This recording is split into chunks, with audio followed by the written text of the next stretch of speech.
নমস্কার বন্ধুরা, চলে এসেছি আরও একটা নতুন ভিডিও নিয়ে তোমাদের সাথে। পাহাড়ে কাটানো কিছু সুন্দর মুহূর্ত, কিছু সুন্দর স্মৃতি তোমাদের সাথে ভাগ করে নিতে আজকে চলে এসেছি।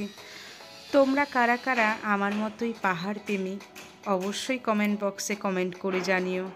আমার তো পাহাড় প্রকৃতিতে ঘুরতে দারুণ ভালো লাগে।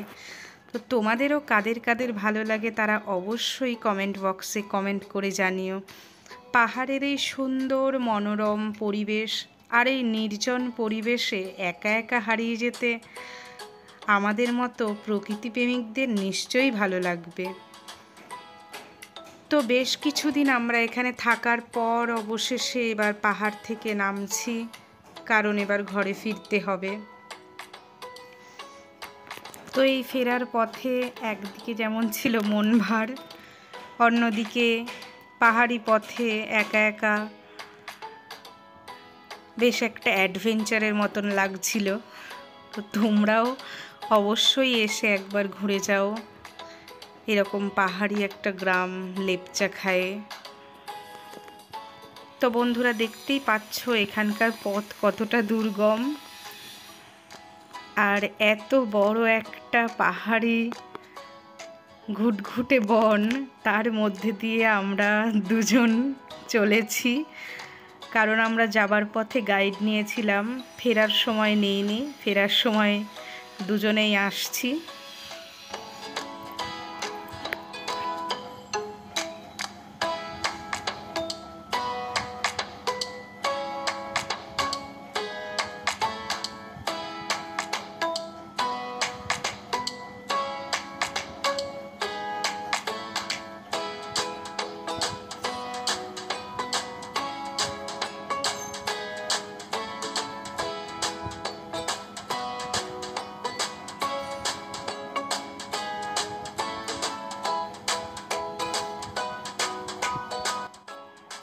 যাবার দিন আমরা এতটাই ক্লান্ত হয়ে পড়েছিলাম যে আলিপুর দুর্গ যেটা ছিল সেটাতে ঢুকবো করে আর ঢুকতেও ইচ্ছা করছিল না, তাই আর ঢুকিনি। তো আজকে ফেরার পথে আমরা একবার এখানে ঢুকলাম। তো এখানে একদম জনমানবহীন ছিল জায়গাটা, কেউই ছিল না, শুধুমাত্র আমরা দুজন। আর ঢুকে দেখলাম কয়েকটা গরু বাছুর ওখানে বাঁধা রয়েছে, ছোটাছুটি করছে এরকম। তো জায়গাটা খুবই দারুণ লেগেছে আমার, এত সুন্দর মনোরম সবুজে ঘেরা। তো অনেকে অনুমান করেন, ধরা হয় যে আমাদের সুভাষচন্দ্র বসু, তাকেও নাকি এই আলিপুর যে দুর্গ মানে যে জেলটা এখানে নাকি রাখা হয়েছিল। তো এই জেলটা দেখতেই পাচ্ছ অনেকটাই বড়, আর ঘরগুলোও বেশ বড়, আর চারপাশের পরিবেশ খুবই মনোরম।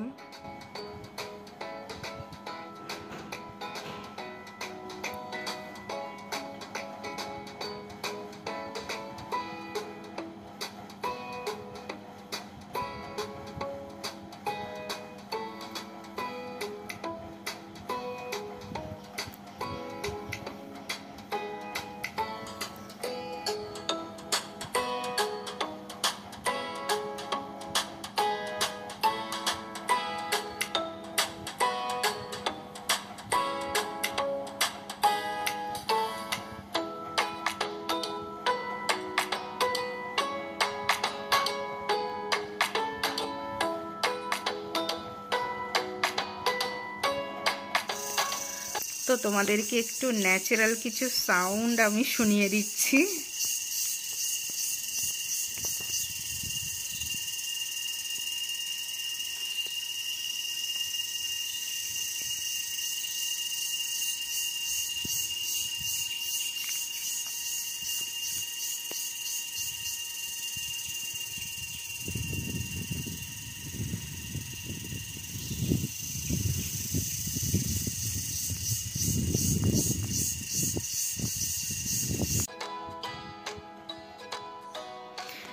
এবার পাহাড়ের কোলে একটা সুন্দর দোলনা দেখে আমি তো বাবা বসে পড়েছি।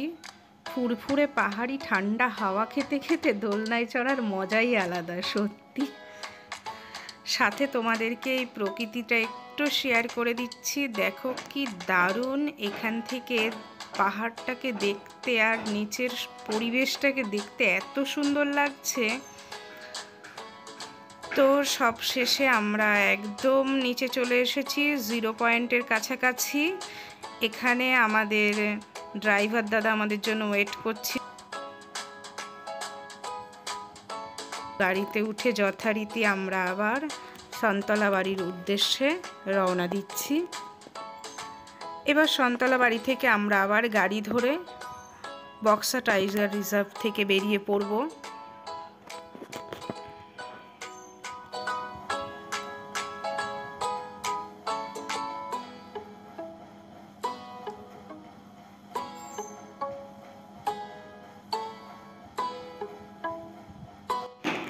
তো এই পুরো যাত্রাপথে যেসব রোমাঞ্চকর অনুভূতির সম্মুখীন হলাম সব কিছুই মোটামুটি তোমাদের সাথে শেয়ার করার চেষ্টা করলাম।